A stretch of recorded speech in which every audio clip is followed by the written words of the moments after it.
宇宙到底有多大？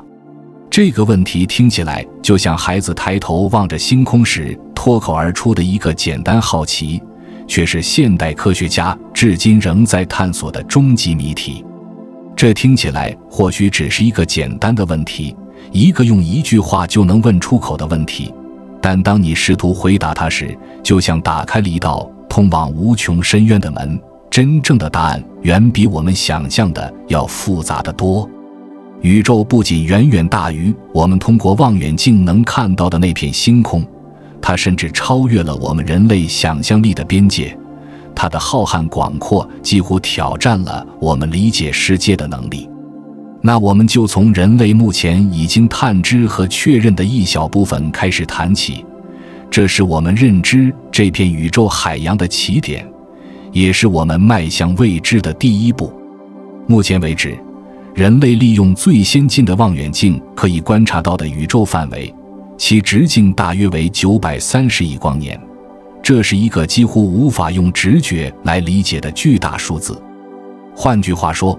不论我们向东、向西、向上或向下望去，视野都能延伸到约465亿光年之外，相当于光以每秒30万公里的速度飞行465亿年的距离。这幅令人震撼的画面，并不仅仅是宇宙年龄的结果，也不仅仅是光速传播的极限问题。自从大约138亿年前宇宙诞生于那场被称为大爆炸的起点事件后，宇宙空间本身就如一张正在被不断拉伸的橡皮膜，一刻不停地膨胀着，至今未曾止息。而就在我们尝试解释这些现象的时候，事情开始变得越来越令人费解，甚至颠覆常识，就像走进了爱因斯坦梦境般的物理世界。你可能会下意识地想，既然宇宙的历史只有138亿年，那我们向外所能看到的最远距离是不是也应该限制在138亿光年之内？这个推论听起来合情合理，但出人意料的是，现实远没有这么直接，宇宙的故事要复杂得多，这里隐藏着时空结构的秘密。这是因为在光线穿越浩瀚太空的同时，空间本身也在不断地被拉长，像行驶中的地铁车厢还在延伸轨道，光的旅程也在无形中被加长。因此，那些出现在我们观测图像中的遥远星系，其真实所在的位置，其实早已远远超出了138亿光年的范围，有些甚至达到了460多亿光年开外。事实上，我们在遥远宇宙边缘所看到的，几乎快要从我们视野中消失的星系，它们如今距离我们已经超过了460亿光年，这个距离仍在每一秒钟不断拉大。更令人震惊的是，这些星系并未停留在原地，而是在宇宙扩张的推动下继续远离我们，以惊人的速度奔向我们无法企及的未来。因此，当我们把这些天文数字摆在一起时，即便是训练有素的科学家也会感到这些尺度开始偏离日常逻辑，就像试图用米尺丈量整个银河。而这还只是揭开宇宙之谜的第一层面纱，我们所看到的不过是整片宇宙冰山的一角。那930亿光年的直径仅仅代表了可观测宇宙的范围，也就是说，是光在138亿年内能赶到我们这里的那部分区域，而宇宙真正的尺度远比这更辽阔。你可以想象自己站在一个浓雾弥漫的夜晚田野中，手中拿着一只手电筒，光只能照亮前方的一小块区域，其余部分则被黑暗吞没。你的视线被那束光所局限，光照到哪儿，你就只能看到哪儿，超出这个光圈的地方依旧深不可测。然而，这片田野并没有因为你看不到就不存在，它仍然在向四周无限延伸，静静存在于你感知之外。这正是我们对宇宙的理解方式，我们所看到的只是那束手电光能照亮的一部分，而宇宙的全貌则隐藏在更深的黑暗之中。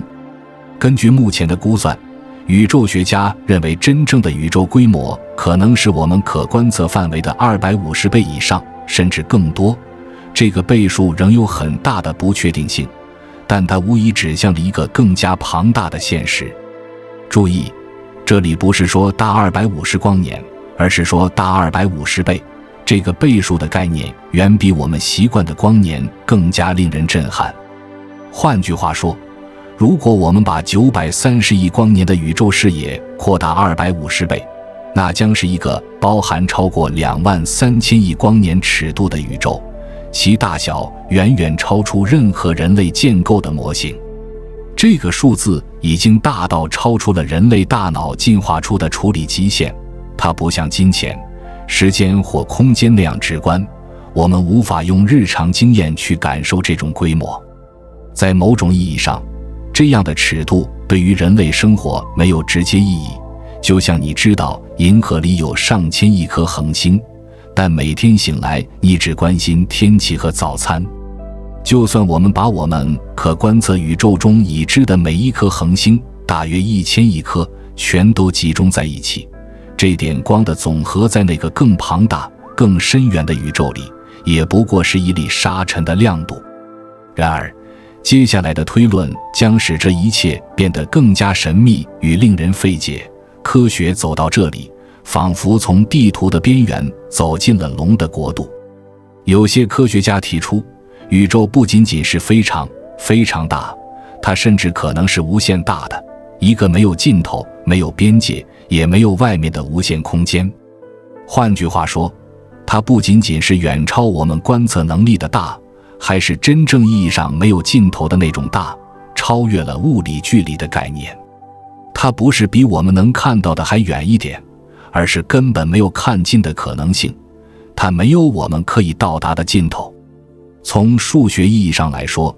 真正的无限意味着你无论往哪个方向走多远，总还有更多空间等着你，没有尽头，没有终点，就像一条永远不会闭环的路。这种无限概念意味着宇宙没有墙可撞，没有边界可抵，没有尽头可到，就像一直向前航行却永远不会碰到海岸线的船。更关键的是，在这种模型下，宇宙之外根本没有外面可言，因为外面这个词本身在无限结构中就失去了意义。你向任何一个方向张望，所面对的都是无边无际、永无止境的空间，就像漂浮在一个四维的海洋之中，永远都看不到彼岸的灯火。而如果宇宙真的是无限大的，那这不仅仅是物理空间上的浩瀚，它还会带来一系列令人震惊甚至有点荒诞的逻辑结果。这些后果挑战着我们对现实本身的理解。在一个无限大的空间中，乍看之下似乎一切都无穷无尽，但从基本物理的角度来看，粒子的排列组合却是有限的，就像拼乐高积木一样，积木的种类是有限的，虽然可以拼出无数种形状，但它们总有可能开始重复。这意味着在足够远的地方，所有可能的粒子组合最终都将出现一次、两次，甚至无数次。宇宙中可能存在与你一模一样的复制品，就像在巨大的宇宙图书馆里重复的章节，只是它们被分散在遥不可及的书页之间。而这些重复中也包括了组成你的原子、你的大脑、你正在观看这个视频的姿态，甚至你此刻的每一个念头。所有这一切都有可能在遥远某处被精确地再现一次。在某个超越你所有想象力极限的遥远角落，可能有另一个你正在过着几乎一模一样的生活，他或者他也有同样的童年记忆，也经历了相似的情感故事，甚至也正坐在椅子上听着这段话。或许你们之间的差别仅仅是一次眨眼的时机不同，或者家里的时钟慢了1秒，也可能根本没有任何区别，完全一致，就像镜中世界，只是镜面被藏在宇宙另一端。这听起来或许像是出自一部脑洞大开的科幻小说，像是多重宇宙里的奇遇记，但它并非幻想，而是物理学家在面对无限时通过严密逻辑推演出的结果。这就是当你把基础数学、概率论和宇宙结构应用于无穷大这个概念时，不可避免地得出的奇妙后果。在无限的图书馆中，哪怕最离奇的故事也必然存在，而且还会重复无数次。现在花几秒钟思考这个念头，你并不只是唯一的你，或者说在一个真正无限的宇宙中，唯一性本身也许就不存在。当你在某个宁静夜晚抬头仰望星空时，你眼中的每一道星光其实都是古老的旅者，他们在宇宙深处出发，穿越了几百万甚至几十亿年的时光，才终于抵达你的视网膜。每一颗闪烁的星星都是时间的邮差，它们带来的不是现在的画面，而是过去某一刻的光影，是宇宙那一瞬间的快照，长途跋涉而来，送达于今。然而令人震惊的是，宇宙并不只是以某个稳定速度在变大，它的膨胀速度本身也在不断增加，就像一辆车不只是开得快，而是油门还越踩越深。结果就是有些遥远的星系，它们正以超越光速的速度远离我们。这并不是它们在空间中飞得比光还快，而是空间本身在以这种速度扩展，把它们拉离我们的可见范围。这意味着那些星系发出的光，即便它们曾努力向我们奔来，却永远也无法跨越不断拉伸的空间到达我们。它们对我们来说已经消失在时空的另一边，不是今天，不是明天，甚至不是几百亿年后，它们的光永远也不会照亮我们的夜空，它们将永远是我们宇宙地图上无法标注的空白地带。曾经，它们可能曾发出炽热的光辉，孕育星球，燃烧生命，但如今它们连最后一缕光也无法再送达我们，就像历史深处的一封永远寄不出的信。而且随着时间的每一秒流逝，那些被拉离的区域越来越多，宇宙中能被我们看到的那一部分其实正在悄悄减少，像一幅画正在从边缘褪色。我们所面对的不只是天文数字般的空间距离，而是一种真正意义上的失联，一个宇宙中越来越多的部分正进入我们永远也无法触及的黑暗之中。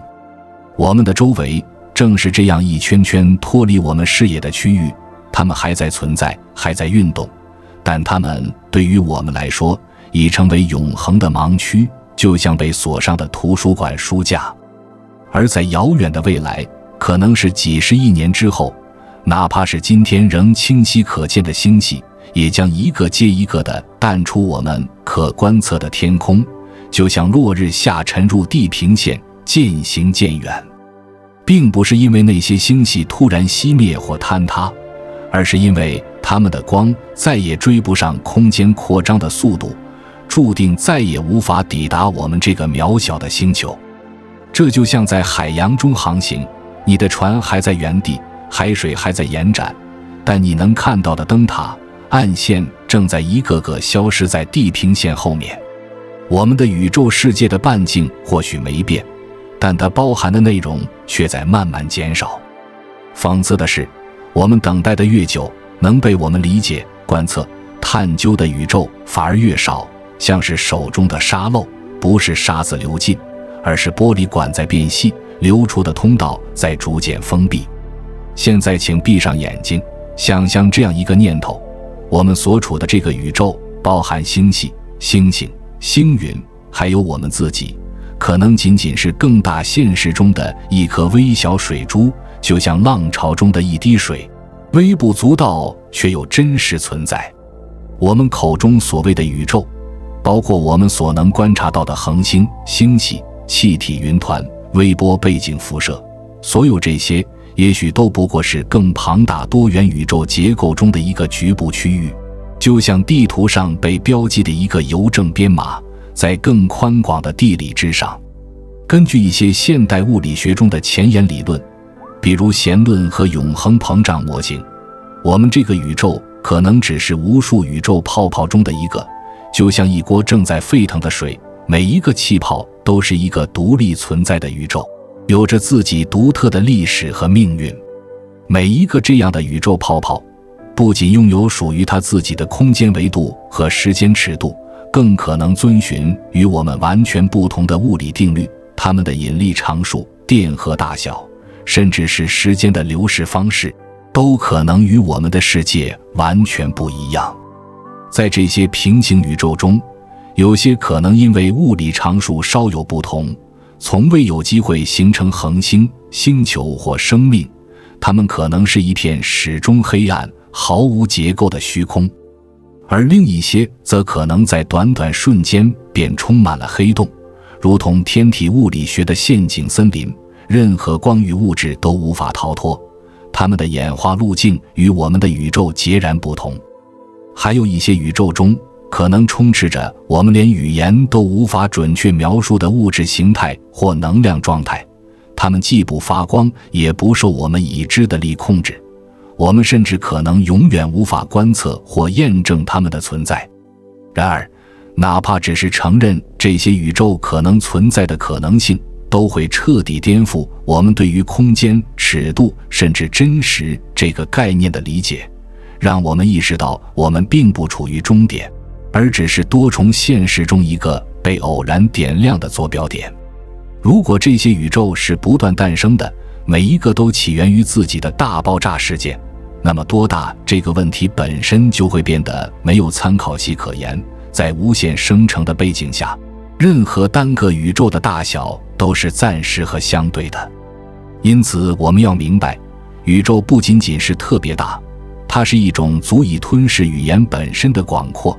它不仅大于空间，还大于我们的思维所能承载的框架。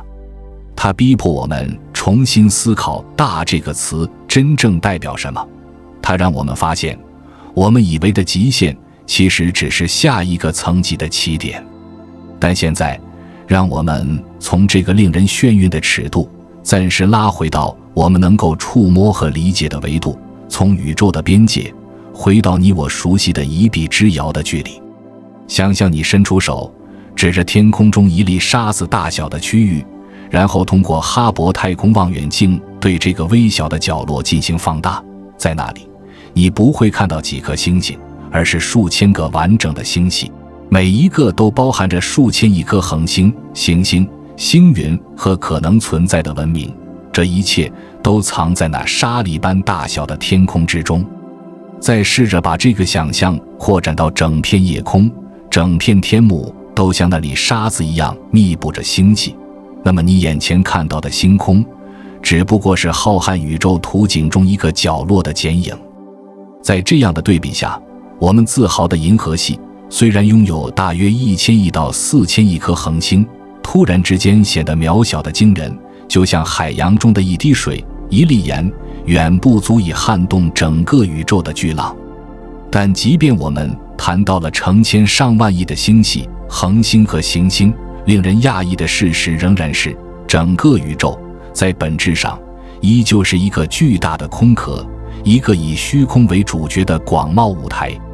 宇宙的大多数区域不是被星光照亮，而是被深不可测的黑暗所笼罩，那里没有空气，接近绝对0度，仿佛是一个永恒冻结的寂静剧场，只有稀疏的粒子在偶尔穿越。举个例子来说明这些巨大的尺度，如果我们把太阳缩小到篮球的大小，那么最近的恒星比邻星将距离它大约数千公里，相当于横跨一个大洲。这之间的空白不是虚构，而是现实。宇宙的真正面貌并不是我们在夜空中看到的点点繁星，而是星辰之间那望不到尽头的空隙。它是一个以距离为骨架，以孤独为主题的巨大结构。那么再问一次，宇宙究竟有多大？这个问题在经过一层层揭示之后，已经变得不仅仅是一个关于远的问题，它变成了一个关于可能性、认知极限，甚至是存在本身的问题。它比我们所能想象的更大，我们的语言难以捕捉它的边界。它比任何数学方程更宽广，无法被一个公式所锁定，它比任何诗歌都更宏伟，哪怕诗人赋予文字灵魂，也仍无法勾勒它的轮廓。所以这个问题不只是一个测量值的游戏，不只是星星距离我们多少光年，它触及的是尺度在认知和情感层面上的极限。这与我们思维的跨度有关，我们大脑的边界在哪儿？我们能否承受那种几乎荒谬的广阔，以及是否能真正理解一个比一切都更大的存在？这是一次视角的洗礼，它让我们明白，无论是我们的日常生活，还是人类文明史，哪怕整个地球，也不过是宇宙剧目上的一个像素点，是这个恢宏画卷中一个几乎可以被忽略的闪光点。我们就像一叶扁舟，漂浮在无边无际、看不到岸的宇宙海洋中，甚至连我们正朝哪个方向航行都无法确定，而这片海洋可能根本没有尽头。尽管这幅宇宙图景让人感到渺小甚至迷失，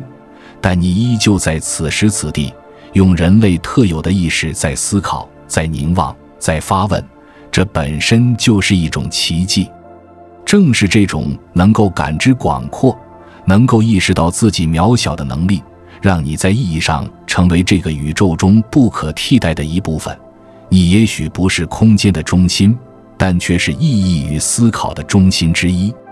你并不是宇宙的地理坐标轴上的中心点，但你所拥有的意识、记忆、情感与提问的能力，却在某种意义上使你成为一个认知的焦点，一道正在自我觉醒的光。你可能永远无法在物理意义上横越整个宇宙，无论是靠飞船、引擎、虫洞，还是任何你所能想象的技术，因为宇宙太大了，大到你的一生根本不足以穿越它最边缘的碎片。甚至可以说，你可能永远都无法接近宇宙的边缘，如果它有边缘的话。对我们来说，那些最遥远的区域，不只是远在天边，更像是嵌在永恒里的幻影，永不可达。但就在你抬起头，提出宇宙有多大这个问题的一刻，你已经完成了连光子都无法实现的奇迹。你用思想穿越了时空的限制，走到了最远的理论边界。而最奇妙的是，根据当前的理论，宇宙实际上并没有我们直觉上理解的边缘。它不像一堵墙，不像一个圆盘，不像一个有围栏的领域，它是无限延展的，或在某种方式上自我封闭的。不是说它直线延伸到无穷远，而是边缘这个词在宇宙的结构中可能根本没有意义。就像地球是圆的，你可以一直走，却永远不会掉下去，宇宙或许也如此。我们不妨花一点时间，好好咀嚼这个看似反直觉的概念，一个可以是有限但没有边界的空间，就像谜语般挑战着我们的常识，但却是宇宙可能的真实面貌。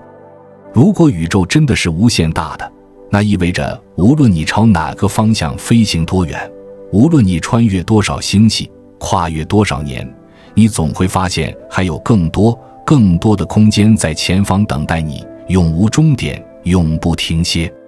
你不会撞到一面宇宙之墙，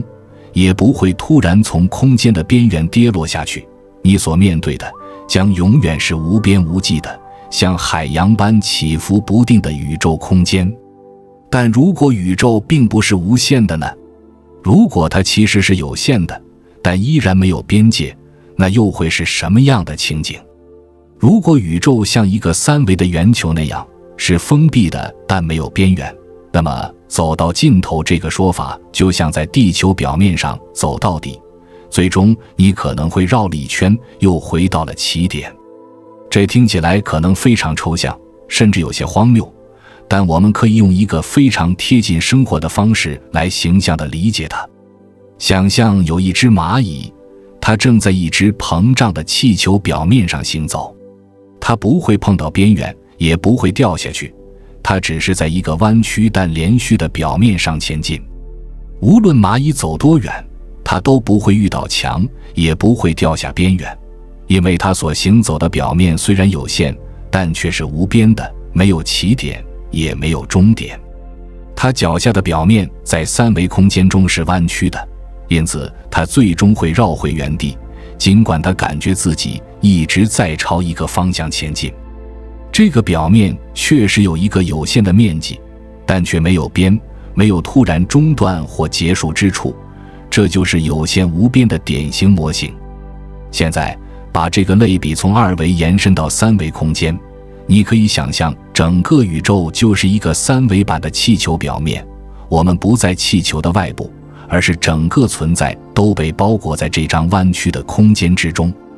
一些宇宙学家认为，这种三维的封闭空间模型可能就是我们宇宙的真实几何形态，一个可以无限循环但总有回归的结构，一个没有真正外面的宇宙体积。这样的宇宙既不是无限，也不是传统意义上的有限，它就像地球表面那样，没有中心，没有边界，却又有确定的体积，只是我们处在里面，不易察觉。在理论上，如果你沿着一个方向不断地旅行，并且时间足够长，速度足够快，那么你可能最终绕着宇宙兜一大圈，再次回到出发地。这不是幻想，而是数学和几何允许的可能性。这种结构被称为封闭宇宙，是一种在没有外壳的情况下自我循环的空间模型。它挑战了我们关于外面和边界的常规认知。当然，科学世界从不止步于一个答案，还有其他理论同样在试图描述宇宙的整体形状。有些科学家认为宇宙可能是开放型的，它像马鞍一样在某个方向上向外弯曲，空间的曲率是负的。这样的宇宙在几何上是无限延展的，永远不会重复，也没有回头路。而根据目前来自宇宙微波背景辐射等观测的数据，许多研究者倾向于认为宇宙在宏观上是平坦的，也就是说，它既不是弯曲闭合的，也不是向外张开的，而是像一张无边无际的桌布，在各个方向上无限展开。在这种假设下，空间结构就像一张铺平的纸，不会回绕也不折叠，任意方向都可以无限前进。这是我们目前最被支持的宇宙模型，但仍无法排除其他可能。所以，宇宙的几何形状并不是天文馆里的几何题，而是关乎整个宇宙如何诞生、如何扩张、如何终结的核心谜题。它决定了我们存在的边界与未来的走向。宇宙的形状不仅影响光如何弯曲、星系如何形成，还决定了时间是否会回头，宇宙是否会冷却、坍缩或永恒膨胀。它是关于开始的，也关于结局。但我们还不能停在这里，还有一个更深层次的问题值得我们继续深入思考，一个关乎我们能知道多少的问题。正因为宇宙存在所谓的光世界，即自打爆炸以来，光能够传播到我们的最大距离，我们也许注定永远无法知晓整个宇宙的真实尺寸，因为任何超出这个光之极限的区域，光还没有，也永远不会抵达我们这里。这条光世界的边界，就是自打爆炸以来过去了138亿年中，光能传播的最远距离。它像一个看不见的圆圈，包围着我们，把所有可知的宇宙封存在这个光的泡泡之内。而在这个圈子之外，那里是什么？有什么？是不是还有更多的星系，或甚至其他物理法则？我们并无直接手段去观察，只能依靠推理和假设。那是一片沉默而遥远的未知领域。在光世界之外，也许隐藏着比我们已知宇宙大数百倍的空间，也许那里还有无数个我们从未想象过的星系，但同样可能，那已经是尽头。我们甚至无法确定两者中的哪一个更接近事实。老实说，我们对此几乎一无所知。我们的科学工具、观测手段和理论模型尚无法穿透那堵光速构成的边界墙。这是因为在大爆炸后的一瞬间，宇宙发生了所谓的暴涨，空间在极短时间内膨胀到难以想象的尺度，导致一些区域从那时起就永远脱离了我们光的触角，成为我们永远无法抵达的宇宙彼岸。你可以想象，我们就像坐在一艘被浓雾环绕的小船上，四周一片模糊，我们所能看见的只是雾气中那微弱的可见范围。我们看不到远处的海岸线，看不到更远的岛屿，但从波浪的律动，从风的方向，我们隐约知道，这片大海远远不止眼前这点范围，它在远方还有更多涟漪，更多可能。那么问题来了，面对一个可能无限大，又有部分永远不可观测的宇宙，科学家要如何开展研究？他们用什么方法来追踪那些看不见的边界？他们的办法是仰望星空，寻找哪怕最微小的线索，在天体运行、微波背景的温度差异、星系分布的偏差中，找寻那片不可见宇宙留下的蛛丝马迹。他们特别关注宇宙微波背景辐射，这是大爆炸后遗留下的一层冷却光芒，弥漫在整个宇宙中。科学家借助高精度仪器，试图在这层宇宙婴儿罩中寻找任何重复的模式、微妙的扭曲，借此判断宇宙是否封闭、是否环绕、是否有边。除此之外，科学家们还在研究遥远星系的退行速度、空间扩张的加速度，甚至试图检测出暗能量是否在某些区域表现出不同强度，以此建构整个宇宙可能的几何结构和命运模型。到目前为止，所有的观测结果都倾向于一个令人震撼但理智的结论：宇宙在宏观尺度上几乎是平坦的，就像一张无边的桌布被均匀拉伸着。这种平坦性支持着宇宙可以无限膨胀、永不收缩的可能命运。但永远这个词听上去像是一个绝对概念，但在宇宙学中，它更像是我们对时间极限的认知方式。我们如何定义它，很大程度上取决于我们对空间、时间和存在的理解。而我们还没讲完，接下来的问题几乎每个孩子都问过，却仍旧无人能答清楚，那就是宇宙正在膨胀，那它究竟是在向哪里膨胀？那么宇宙到底是在膨胀成什么样呢？这是一个听起来很直白，但其实非常深奥的问题。我们直觉上会想，宇宙一定是在向某个更大的空间扩展，就像气球在空气中膨胀一样，但这恰恰是误解的根源。答案令人惊讶，并没有一个外部空间让宇宙去扩张。宇宙并不是在某个巨大容器中变大，它的膨胀并不是向外扩展，而是空间本身在每一处、每一刻都在变得更大。不是宇宙在占据某个原本空着的地方，而是地方这个概念本身就是由空间定义的。而现在，这个空间的结构正是它自己在伸展、在拉长、在扩张。宇宙没有朝着什么扩张，也没有再进入一个外部的维度或空间。它的扩张是内在的，是自己对自己的延展，就像面团在发酵时，不是膨胀进厨房的某个角落，而是面团本身变大了。宇宙膨胀的本质是在每一处、每一秒都在不断制造新的空间，就像你拉开一块橡皮布，它的每一点之间都在变远，并不是往某个地方移动，而是彼此之间的距离被创造出来。而这也意味着宇宙之外这个说法本身是没有意义的，并不是那里有一个更大的地方正在等待宇宙去占据，而是宇宙的边界、宇宙的外部，从逻辑上就不存在。所有的扩张都是在空间内部进行的，不是在空间之中发生变化，而是空间自身的结构在变化，就像织布机上的每根线在变长，整张网随之延展。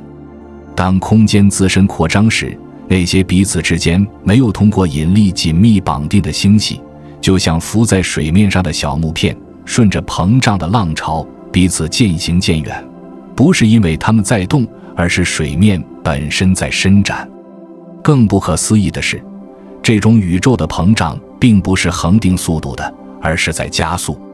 而这背后似乎有一种我们尚未完全理解的神秘力量，科学家称之为暗能量。它像一只看不见的手，不断推动宇宙的膨胀愈发迅猛。虽然我们对暗能量知之甚少，不知道它的本质是什么，也不知道它来自哪里，但我们知道它无处不在，而且极其强大。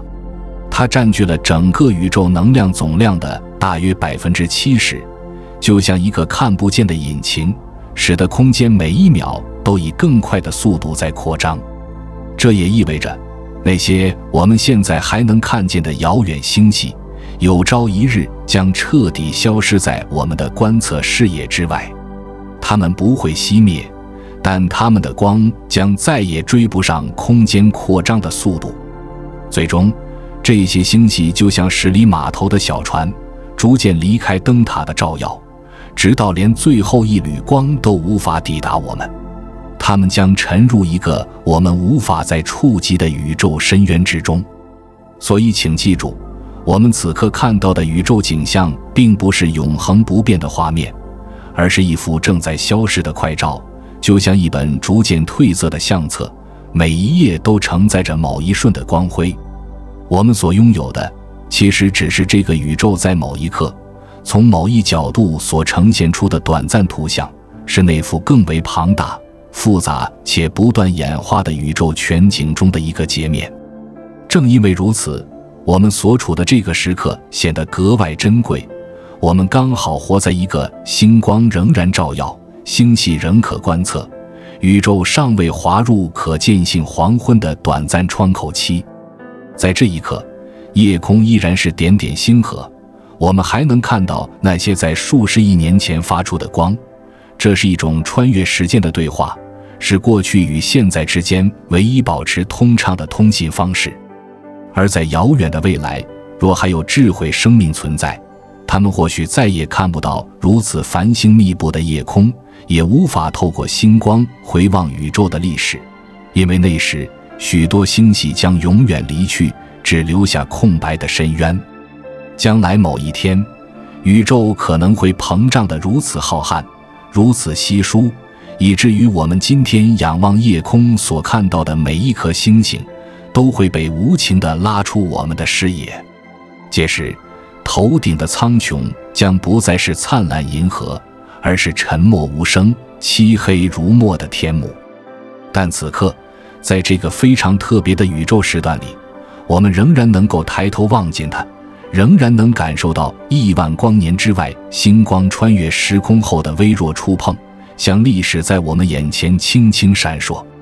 现在，我们仍然拥有提出问题的能力，我们仍然有足够的视野、工具与好奇心去追问：我们是谁？宇宙从何而来？又将归于何处？我们知道，宇宙之大不仅仅体现在它的长度、宽度、时间跨度上，更在于它承载的意义之重。它让我们意识到，还有如此多我们尚未理解的规律、尚未发现的结构、尚未揭示的奇迹等待我们去探索。所以我们再次发问：它到底有多大？这个问题本身正是人类智慧和想象力的象征。它没有简单答案，却承载着我们探索的全部意义。它大到一种程度，可能我们穷尽全部的生命、科技与想象，也永远无法抵达它的边界，因为那个边界可能根本不存在。它大到以至于边界这个概念本身都变得无效。不是说它藏得深，而是它从未存在。我们只是在无限中苦苦寻找终点，却发现终点只是我们脑海中的幻影。它大到不仅仅是装下了所有的空间、时间、能量与物质，它还容纳了你，一个会惊叹、会怀疑、会提问的意识体。这种感知宇宙的能力本身，或许正是宇宙存在最奇妙的一部分。对我们这样一种拥有语言与想象力的生命来说，能向宇宙伸出心灵的触角，说出那句简单而有力的话：我看见你了。这也许就是人类文明最壮丽的宣言。所以当你抬头望天，轻声发问宇宙有多大时，其实你也是在反问自己：我有多渺小？我还能学到多少？我愿意让想象力飞得多远？而这恰恰是我们这个物种最独特的能力。再想一想这个令人震撼的尺度，这个超越想象的辽阔背景，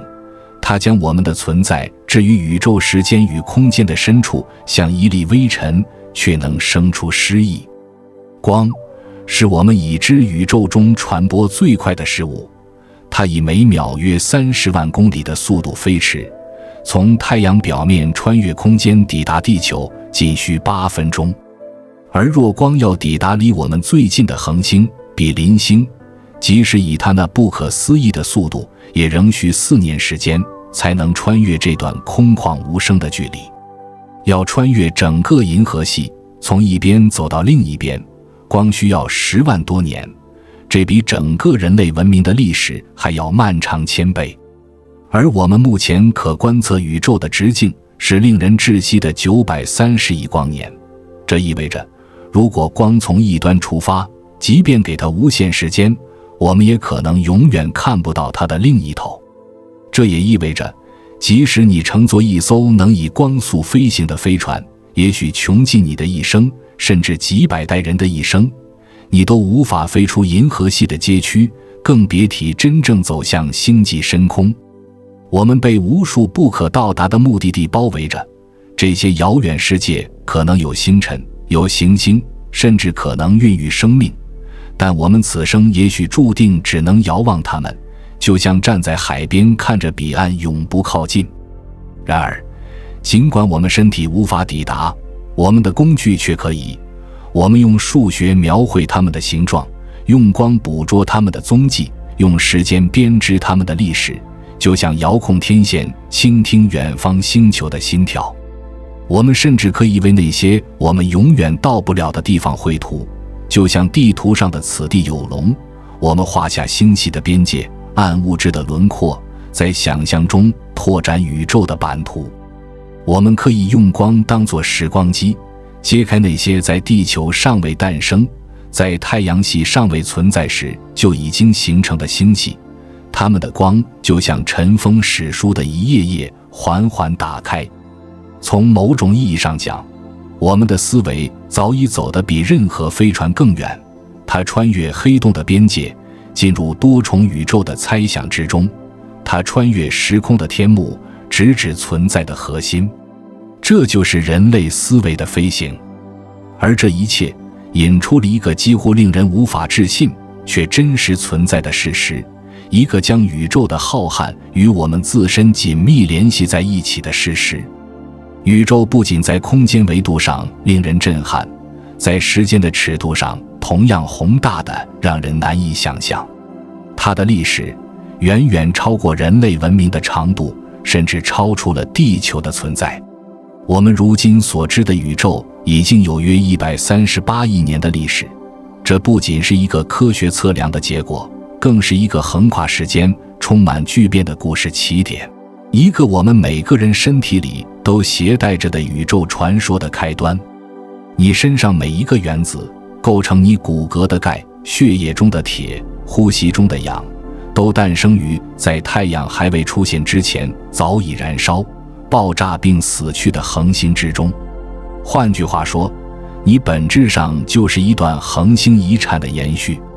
你并不只是一个现代人类，而是由宇宙中最古老的物质铸造的生命载体，是经过数十亿年旅程后汇聚成现在的你。你存在的每一个部分都是宇宙漫长历史的沉淀成果，是从大爆炸开始到星系诞生、恒星燃烧、尘埃汇聚这一连串宇宙事件中层层铺展出来的奇迹之一。所以当你仰望夜空，眼中所见的并不只是遥远的星辰，而是宇宙曾经的回响，是过去亿万年的光照亮你的当下，是时间留下的光之足迹。那些星星其实是一个个时间的邮差，它们传来的光往往来自于数百万、数亿甚至数十亿年前，是宇宙给我们讲述自己故事的方式。夜空中的每一道光芒都是从时间深处发出的问候，它们穿越无数障碍，翻越宇宙的膨胀与星际尘埃，最终抵达你的眼前。而令人敬畏的是，这些光中的一些在地球还未成型，在太阳系上处混沌之时，就已经开始他们的旅程，他们是历史本身。而如果你觉得这些还不足以震撼心灵，那么请再想想，我们所能看到的宇宙竟然只占整体的一小部分。是的，根据现代天体物理学的研究，宇宙中真正可被我们探测的物质只是冰山一角，而真正支撑起整个宇宙结构的大部分我们根本看不见也摸不着。我们能通过光、波长和粒子探测到的只占整个宇宙的 5% 左右。这个数字意味着我们对宇宙的了解仍然处在起步阶段，绝大多数仍隐藏在暗影中。这 5% 指的就是由原子构成的普通物质，也就是形成星星、行星、人类、树木、海洋的那些我们熟悉的粒子，是会发光、能反射光的物质世界。而剩下的 95%几乎全被两种神秘的成分所占据，一种是暗物质，它看不见却能牵引星系；另一种则是暗能量，它推动着宇宙不断加速膨胀。尽管我们无法直接看到或触碰它们，但它们的存在感无处不在，使它们塑造了星系的旋转方式，使它们牵引星团的运动轨迹，使它们推动空间不断膨胀。它们像是宇宙背后的隐形架构师，暗物质像支架一样固定星系结构，使其不至于瓦解，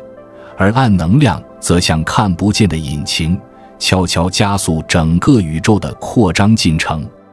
我们的处境就像在阅读一本厚重的宇宙之书，而其中 95% 的页面都被黑墨遮住，我们只能凭借残留的章节去猜测整本书的情节。我们勉强读懂了一些开头，看到了主角和背景，甚至推测出一条线索，但最精彩、最关键的部分还藏在那漆黑未开的页码中，等待我们揭晓。即使如此，我们依旧不曾停下，我们不断翻页，不断观察，不断寻找下一条线索，这正是科学的精神。我们一次又一次地仰望星空，就像我们的祖先那样，只不过我们现在多了望远镜、光谱仪，还有一颗更加坚定的好奇心。我们不满足于现状，我们提出问题，越多的问题，我们就越接近答案。我们追问光从哪来，星系为何旋转，暗能量藏在哪个角落。我们建造出越来越敏锐的望远镜，它们能追踪那些在宇宙诞生初期发出的穿越100亿年历史的孤独光子，把那道最古老的微光变成我们理解宇宙的线索。我们架设射电阵列，像耳朵一样监听来自宇宙的微弱回声，哪怕是一道电波的扰动，也可能成为一个文明存在的证明。我们扫描那些绕着其他恒星旋转的行星，试图在它们的大气中找到水、氧甚至甲烷的痕迹，那可能是外星生命存在的蛛丝马迹。我们在混沌的数据中寻求秩序，在看似随机的噪音里提取信号，因为我们内心某个古老的声音在说，宇宙不是冷漠的，它渴望被理解，就像我们渴望理解它一样。宇宙不是某个人，也不像某个神明那样有意图地创造世界，它是一个自然的过程，一种无时无刻不在演变、充满规律又充满未知的现实。而你正坐在这里，静静聆听、用心想象的你，本身就是这个过程的一部分。所以，再次回到那个最初的问题，宇宙到底有多大？这不只是一个关于空间的疑问，更是一种对我们自身存在的深刻追问。它比我们用望远镜观测到的太空还要辽阔，远远超出我们可触及、可量测的范围，甚至超出了语言和数字能描绘的极限。而这种巨大不仅限于空间，更蔓延至时间，它跨越了138亿年的演化历程，也可能延续到我们难以设想的遥远未来，远超人类文明的寿命。它的质量之大，让我们感到渺小。那些隐藏在黑洞深处、漂浮在星系之间的物质，其总量早已超越我们测量能力的极限，我们只能间接推测，难以完全把握。而宇宙之所以变得可感，正是因为我们的好奇心，正是这股不断追问的冲动，让我们一点点拓展已知的边界，把不可见变得可探，把不可知变成理论。所以真正的问题也许不是宇宙有多远，而是我们是否愿意踏出一步，凝望远方，即使我们知道自己可能永远到不了那里，只是为了理解它，理解我们在其中的位置。也许这才是宇宙大小的另一种度量方式。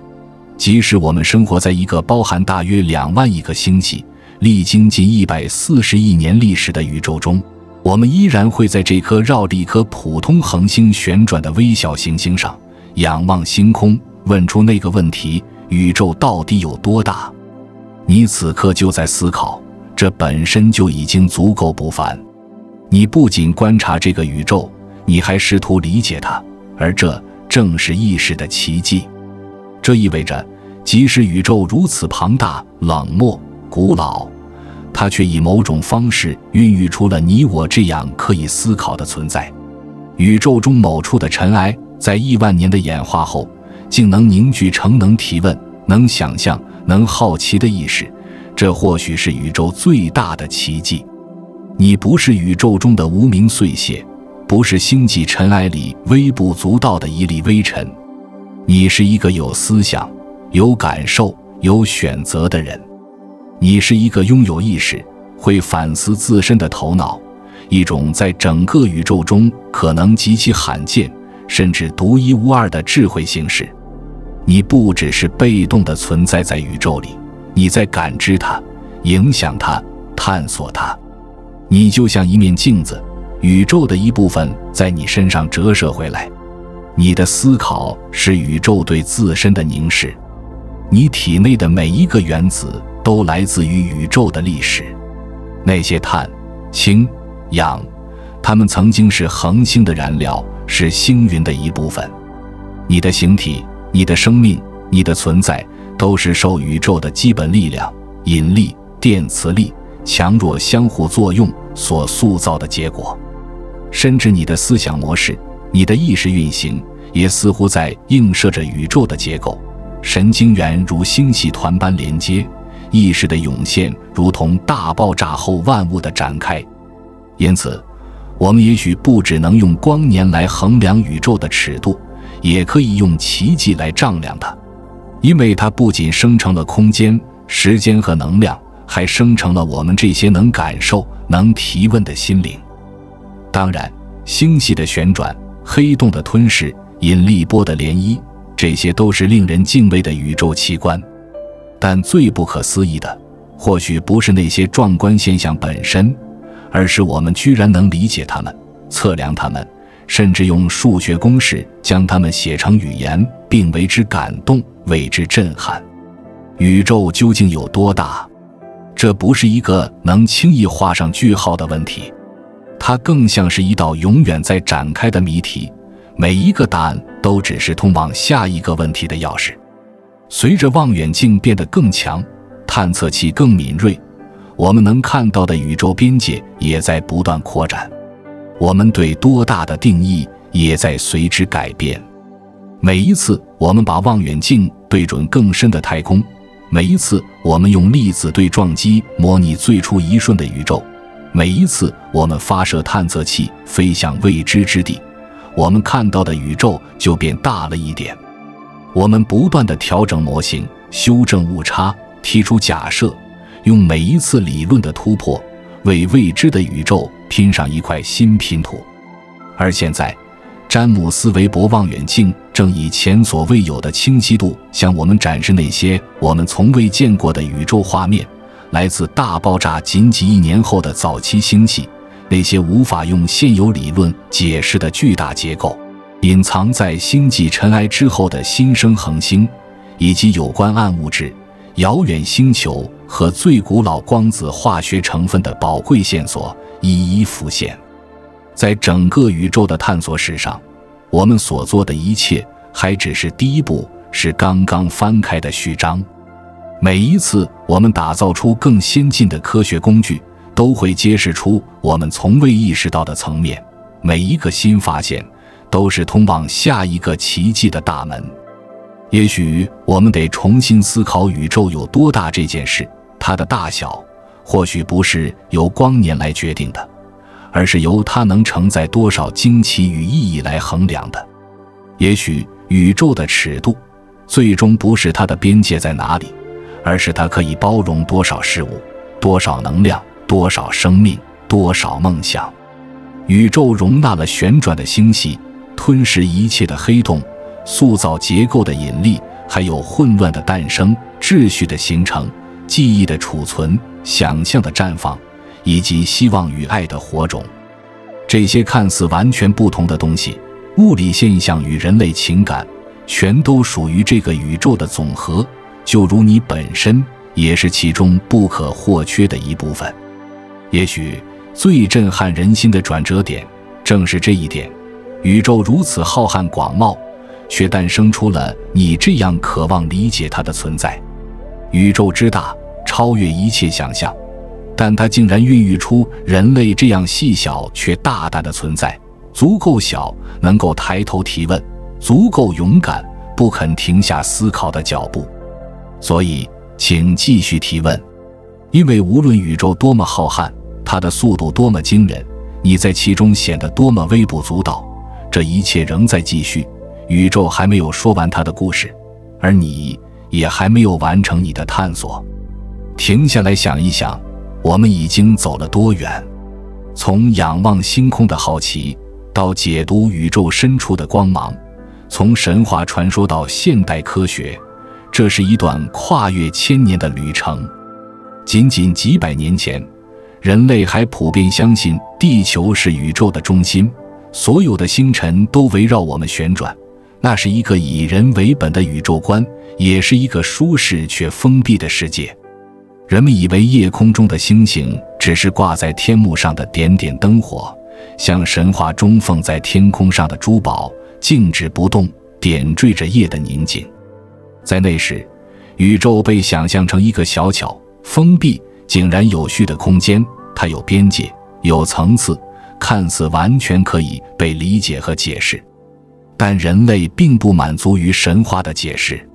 我们开始仔细地观察天体的运行，开始用仪器测量星辰的位置，用逻辑推翻传统的信仰，勇敢地提出质疑。我们用手中的玻璃和金属制造出望远镜，让眼睛变得更锐利，让我们第一次真正看见宇宙的浩瀚不止于肉眼所见的夜空。我们记录下行星的轨迹，发现它们并不围绕地球运行，而是在遵循一种更深刻的秩序，一种被万有引力所主宰的轨道舞蹈。我们意识到，银河并不是宇宙的全部，而只是数十亿星系中的一个。在望远镜的视野中，一个个模糊的光点，竟然是远在亿万光年之外的庞大星系。随着观测的深入，我们发现那些星系正以惊人的速度远离我们，不只是星体在移动，而是空间本身在膨胀。这个发现如一道雷霆，震撼了我们对静态宇宙的认知。宇宙在膨胀，这一简单但深远的事实，彻底重塑了我们对宇宙的理解。它改变了我们的模型，改写了我们的教科书，也动摇了我们对恒定不变的信仰。它清楚地告诉我们，我们并不是宇宙的中心，不是万物绕行的焦点，我们只是在一颗普通恒星旁的一颗行星上，在一个普通的悬臂中观察着一个非凡的宇宙。它告诉我们，宇宙不是固定的舞台，而是一块不断拉伸的幕布。空间本身也可以变化，它并非永恒不变，而是如潮水般缓慢地展开、流动。它还告诉我们，宇宙并非永恒存在，而是有一个明确的起点——大爆炸。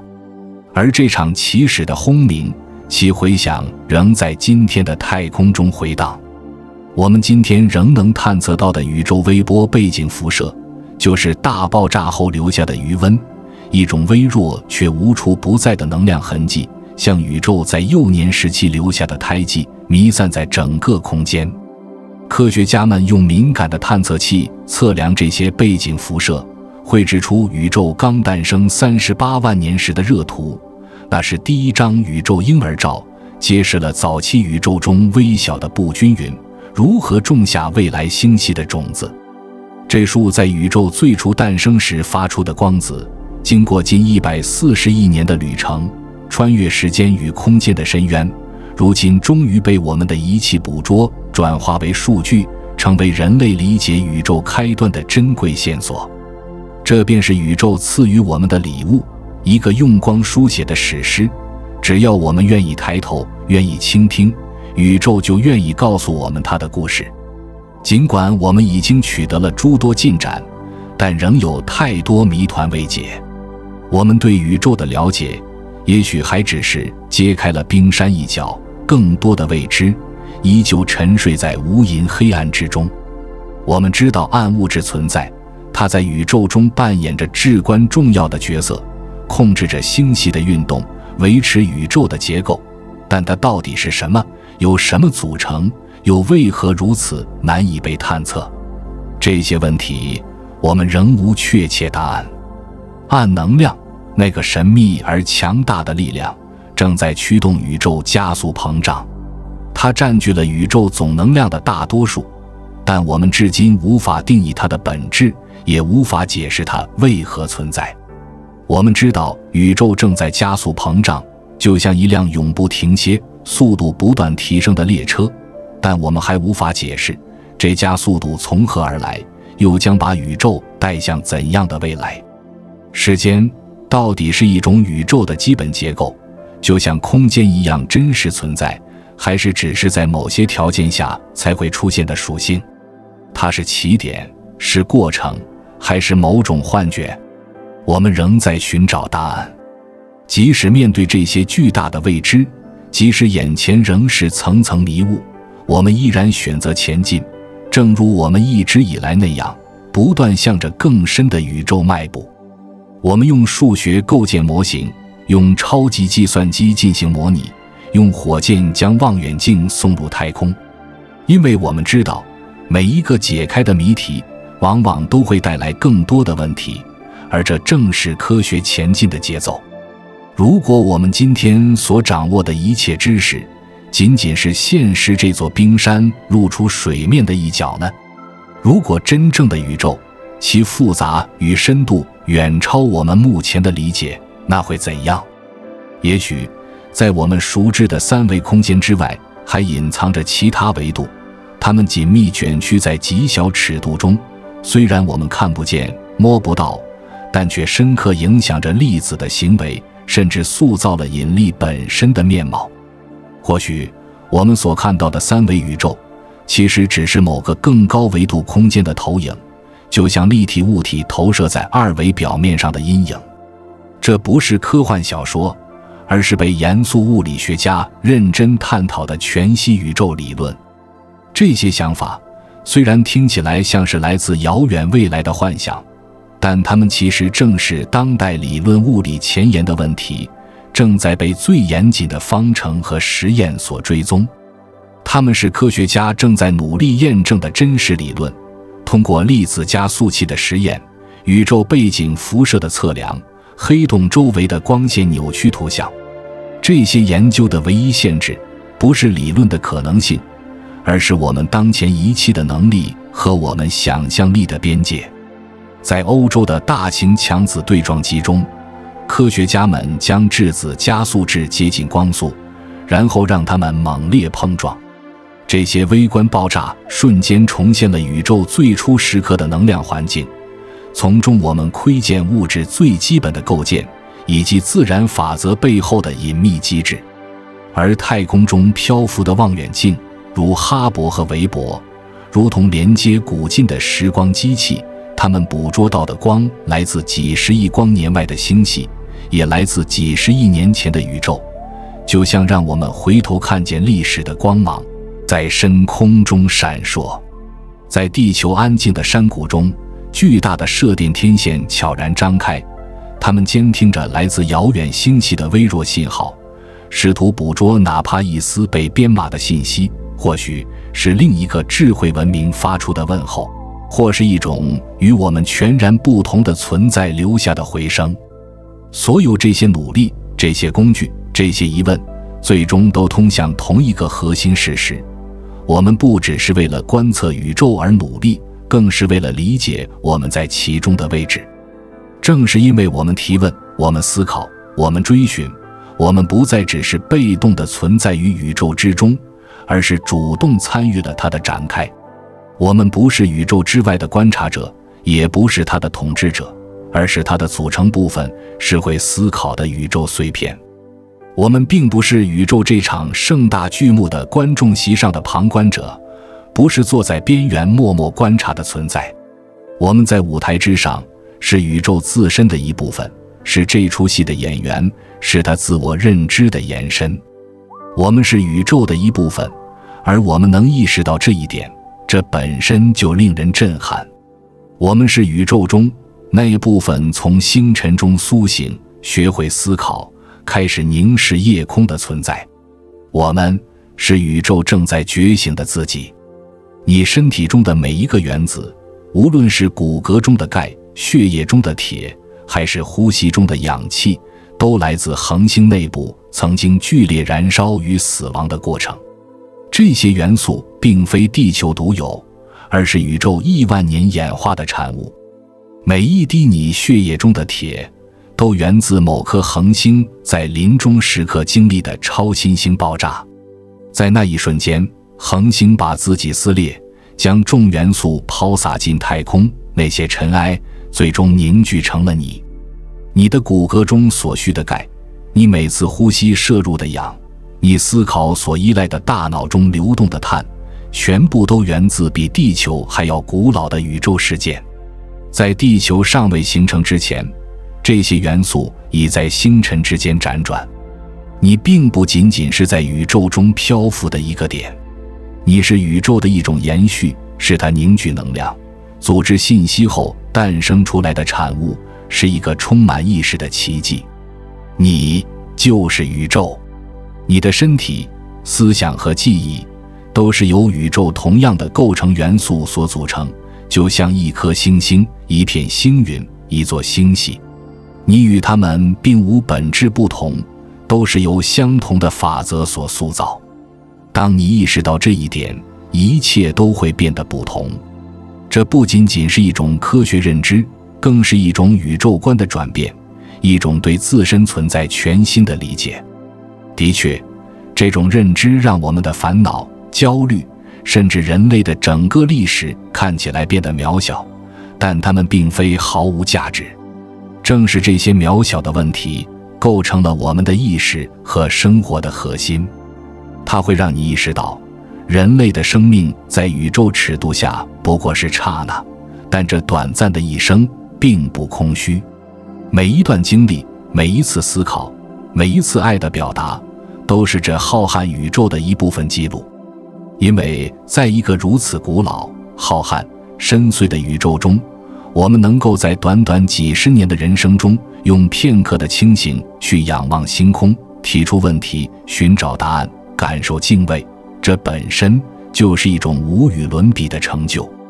正因为如此，我们才不断地仰望，不断地追问，不断地前行。探索不是奢侈，而是我们存在的方式，是我们作为宇宙意识的本能延伸。我们探索，并非因为我们相信总有一天能掌握全部真理，而是因为每一次我们揭开未知的一角，不仅更接近宇宙的本质，也更理解自身是谁。我们的问题其实也是对自己的追问。它让我们明白，好奇心不只是孩子的游戏，也不是科学家的专属。它是一种存在的方式，是我们与世界连接的桥梁，是推动一切发现的燃料。好奇心是我们在进化过程中形成的关键能力，它不仅引导我们去找水源，避开危险，更推动我们建造文明、发明技术、仰望宇宙。正是这种对未知永不满足的渴望，让我们从山洞走到城市，从石器走向太空。文明之舟的风帆就是好奇心。正因为我们愿意提问，我们才能从黑夜中的山洞里走出，仰望星空，然后造出工具，建起实验室，最终将火箭送上天空，将望远镜送入太空，将思维送往光年之外。那么，在这条由星辰铺就的道路上，我们的下一步将会通往何方？在这无尽宇宙的帷幕下，人类又将迈出怎样的探索之步？科学家已经锁定了太阳系中最有希望孕育生命的地方之一，木星的卫星木卫二和土星的卫星土卫二。它们表面被厚厚的冰层覆盖，但下方可能隐藏着温暖的海洋，那里或许正悄无声息地孕育着某种生命形态。我们正在研发下一代太空望远镜，它们不仅能捕捉遥远星系的光辉，还能对其他恒星周围的类地行星进行直接成像。这将帮助我们判断那些遥远世界上是否存在大气、云层，甚至水汽与生命的痕迹。未来的观测设备将变得异常敏锐，